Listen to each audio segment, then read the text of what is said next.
સુરત જિલ્લામાં વધુ એક વિકરાળ આગની ઘટના. માંગરોળના મહુવેજ ઇન્ડસ્ટ્રીઝ વિસ્તારોમાં આગની ઘટના. યુનિવર્સલ વેરહાઉસ નામથી આવેલ ગોડાઉનમાં લાગી આગ.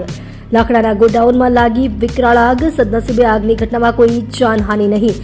આગની ઘટનાને પગલે આ વિસ્તારમાં અફરાતફરી સર્જાઈ. વેરહાઉસમાં રાખેલ લાકડાની પ્લાય વુડનો જથ્થો બળીને રાખ. ફાયર વિભાગ દ્વારા મેજર કોલ જાહેર કરવામાં આવ્યો. 4 જેટલી ફાયરની ગાડીઓ ઘટનાસ્થળે. આપ જોઈ રહ્યા છો ગુજરાતની સૌથી પહેલા ખબર આપતી Surat express news channel. Director Rajesh Mangleni સાથે.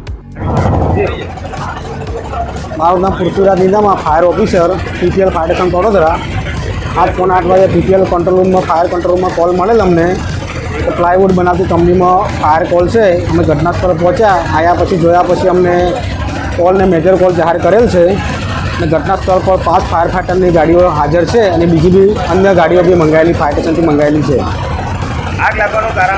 આગ લાગવાનું કારણ ચોક્કસ હજુ કોઈ મળી શકતું નથી. અમને એ તપાસ કર્યા પછી અમને ખબર પડશે કારણ શું છે. કેટલા સમયમાં આગ પર કાબૂ મેળવી? આગ લાગવાનો કંટ્રોલ કરવાનો સમય અમે ગણીએ તો 3 થી 4 કલાક હજુ અમને લાગશે.